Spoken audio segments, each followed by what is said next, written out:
Medigadda బరాజ్లోని 20వ pillar కుంగుబాటుకు గల కారణాలు వెల్లడయ్యాయి. నీటి ప్రవాహ ఉధృతి వల్ల ఇసుక కొట్టుకుపోయిందని, దాంతో 2 చోట్ల గ్యాప్ రావడంతో ఫలితంగా పిల్లర్ కుంగుబాటుకు గురైనట్లు తెలుస్తోంది. ఈఆర్జీ, జీపీఆర్ టెస్టుల్లో నిర్మాణ సంస్థ ఎల్ఎన్టీ ప్రాథమిక నిర్ధారణకు వచ్చింది. అయితే నిర్ధారణకు వచ్చిన ప్రాథమిక నివేదికను మాత్రం ఇప్పటికీ ప్రభుత్వానికి ఇవ్వలేదని అధికారులు చెబుతున్నారు.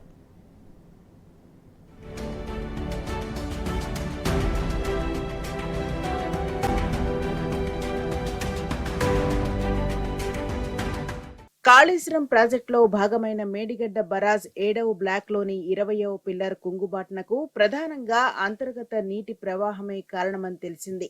పిల్లర్ వద్ద వేసిన సెకండ్ పైల్స్ లో 2 చోట్ల ఏర్పడిన లోపం వల్లే నీటి ప్రవాహం కొనసాగి పిల్లర్ కింది భాగంలో ఇసుకను తోడేసిందని ఇటీవల నిర్వహించిన పరీక్షల్లో తేలినట్టు విశ్వసనీయ సమాచారం. అందుకు సంబంధించిన నివేదికను వారం క్రితమే సిద్ధం చేసిన సదరు ఏజెన్సీ దానిని ప్రభుత్వానికి నివేదించేందుకు ససేమిరా అంటున్నట్టు తెలుస్తోంది. ఏజెన్సీ నుంచి నివేదికను తెప్పించుకోవడంతో పాటు తదుపరి పరీక్షలను నిర్వహించడంలో ప్రభుత్వ నిర్లక్ష్యం కొట్టొచ్చినట్టు కనబడుతోన్నది.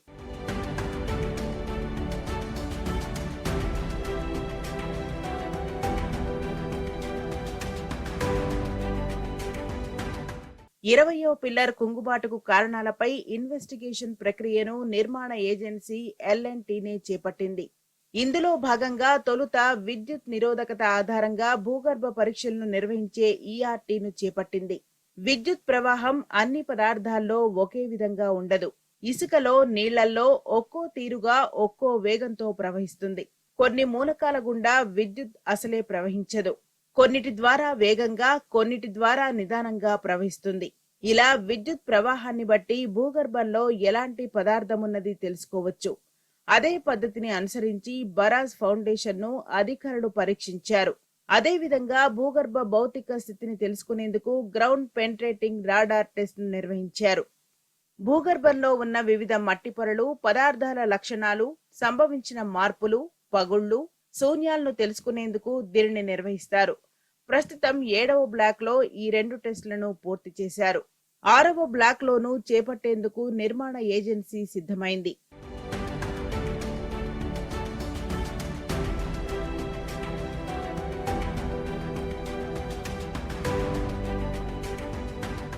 ఏడవ బ్లాక్ కు సంబంధించి ఈఆర్టీ, బీపీఆర్ టెస్టులను నిర్వహించడమే కాక అందుకు సంబంధించిన నివేదికను సైతం బరాజ్ నిర్మాణ ఏజెన్సీ ఎల్ఎన్టీ సిద్ధం చేసిందని విశ్వసనీయ సమాచారం.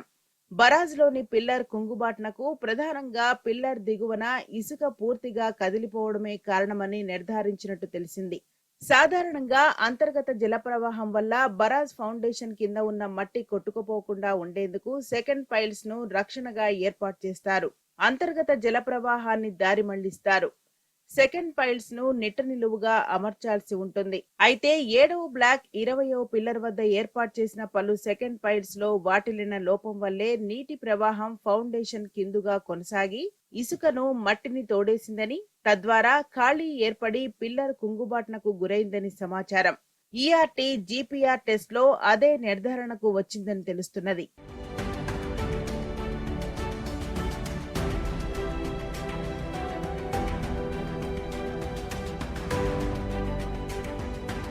అయితే ఈఆర్టీ, జీపీఆర్ టెస్ట్ లో నిర్ధారణకు వచ్చిన నివేదికను సదరు నిర్మాణ ఏజెన్సీ ఇప్పటికీ ప్రభుత్వానికి ఇవ్వలేదని అధికారులు చెబుతున్నారు. ఇదిలా ఉంటే ఫౌండేషన్ లో అంతర్గతంగా నీటి ప్రవాహం కొనసాగడం వల్ల పిల్లర్ కుంగుబాటుకు గురైన నేపథ్యంలో 7వ బ్లాక్ కు సంబంధించిన ఫౌండేషన్ ను పూర్తిగా పరీక్షించాల్సి ఉంటుందని నిపుణులు భావిస్తున్నారు. అంతర్గతంగా వాటర్ పైపింగ్ ఎక్కడి నుంచి మొదలై ఎక్కడికి వెళ్తున్నది గుర్తించాల్సి ఉన్నదని అధికారులు, నిపుణులు చెబుతున్నారు. అందుకు 7వ బ్లాక్ ఫౌండేషన్ ను పూర్తిగా ఓపెన్ చేసి పరీక్షించాల్సి ఉంటుందని స్పష్టం చేస్తున్నారు.